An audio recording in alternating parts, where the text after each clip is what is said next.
Sayang! Grabe, no?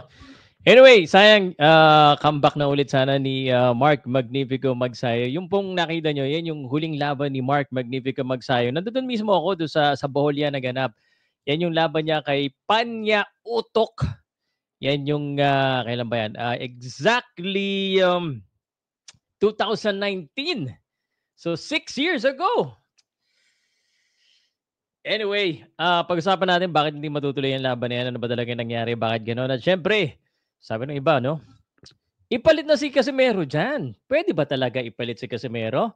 Dito po sa 3-Line Manila. Pag-uusapan natin yan at syempre, huwag kayong kumbaga, okay lang yan. Nangyayari talaga yan sa boxing. You know, yung mga world title, nawawala, hindi natutuloy.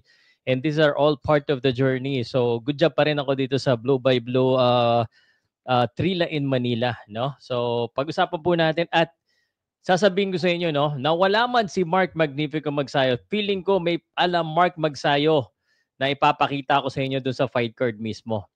Okay? Pero pag-usapan na natin agad. Una, siguro, anong reaction nyo? Anong reaction nyo dito? Parang 2 araw lang, biglang hindi natuloy. Naglabas ng poster, nandun si Mark, sabay biglang hindi matutuloy. Medyo, syempre, parang hype na hype tayo lahat. Biglang, alam naman natin, syempre, kahit papano, talagang big deal naman si Mark Magsayo talaga sa 3-Line Manila. Pero, gaya na sinabi ko, marami pong magagaling pa rin sa card na aabangan po natin.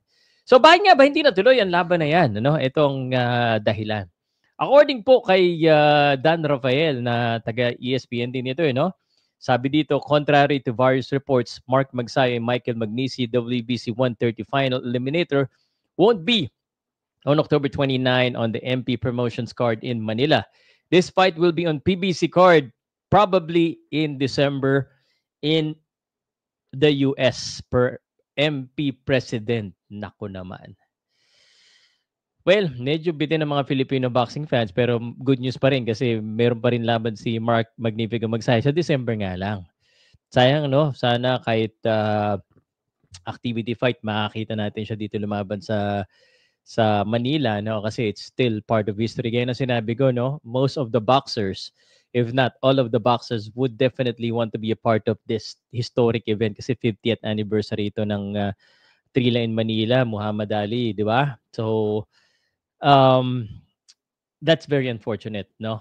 Medyo, syempre, may mga fan talaga na umasa, lalo na yung mga fan niya ni Magsayo sa Pilipinas, that could be the only opportunity for them to see Mark Magnifico Magsayo. So right now, we're not even sure kung ang makakalaban niya ay si Magnisi pa rin kasi sa December na. Nakalungkot kasi may poster tapos ang dami na rin mga news agency na nagbalita nito. So yun ang medyo hindi magandang balita. Sa mga nagsasabi naman, and I appreciate you guys, no, sa mga supporter po ng Paco Sports, kinoment nila, si Casimero daw ipalit. Pwede naman sana, no? I-request ko sana, kaso pag ni-request ko yan, ibig sabihin, pag lumaban si Casimero sa October, di ba, hindi ko na siya i-content, promise ko sa inyo. Ibig sabihin, ako mismo ang titigil sa sarili ko para hindi na siya i-content. Pwede naman. So, ang problema kasi, it doesn't make sense para i-recommend ko siya. Not because hindi siya bagay doon. Sa tingin ko, kung ito real opinion po ito sa mga Casimero fans. I think kung maayos lang kahit hindi siya MP Promotions, kasi hindi naman lahat ng nandoon sa 3-Line Manila MP Promotions or lumalaban sa Blow by Blow. Sa tingin ko kung kahit nasa Kameda siya o kung anumang promotion siya ngayon, kung maganda po ang relasyon niya with the MP Promotions boxers and the MP Promotions itself, pwede siyang i-consider. I mean, real talk, kasi alam naman natin, 3-Line Manila, maraming mga Filipino fans ang nag-iintay niyan at marami ding fans si Casimero. So, makakatulong talaga si Casimero para paingayin yung event. Unfortunately, yun nga, pag nagsunog ka ng bridge, ang hirap madaanan uli. So, yun ang problema.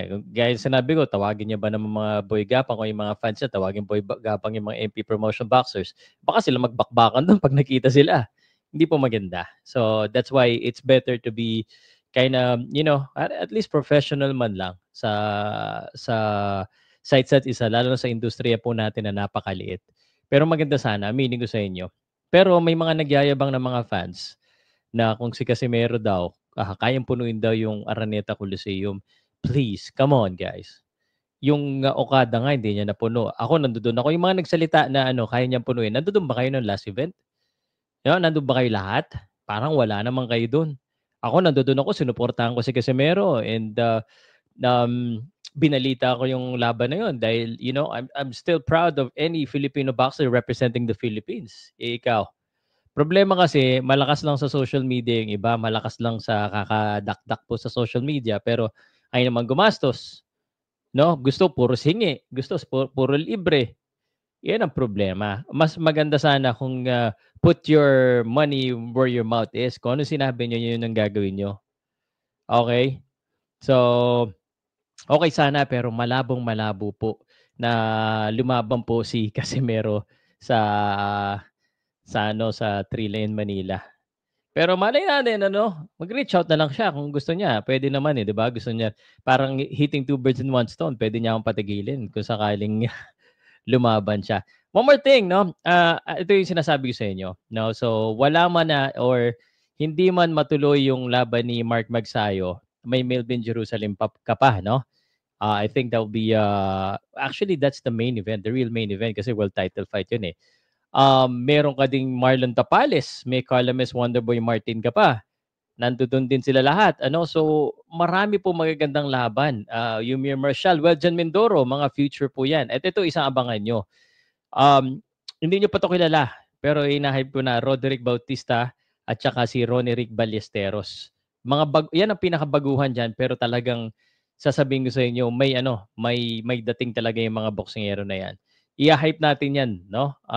So, abangan nyo po yan at sana magsama-sama na lang tayo, no? This type of things, talagang nangyayari po yun sa boxing. Minsan, may mga bagay po talaga na hindi inaasahan, na hindi natutuloy. Pero, ang mahalaga, sama-sama tayo, tulungan natin ang Trila in Manila na palakihin dahil bihira pa rin tayo makakita ng ganitong card na nagsama-sama po yung mga ating mga future boxing superstar. Kasama pa si Nico Aliwal siya. So, ano masasabi nyo guys? Gusto nyo ba i-push natin yung kasi meron sa Trila in Manila? Sayang din, Anyway guys, let me know what you think in the comment section. And appreciate ko po lahat po ng mga supporter po ng Paco Sports. Kung umabot ka sa dulo, comment naman tayo ng support Filipino boxing or Philippine boxing. Please sir, yun lang hinihiling ko sa inyo. Pa-comment lang po ng support Philippine boxing.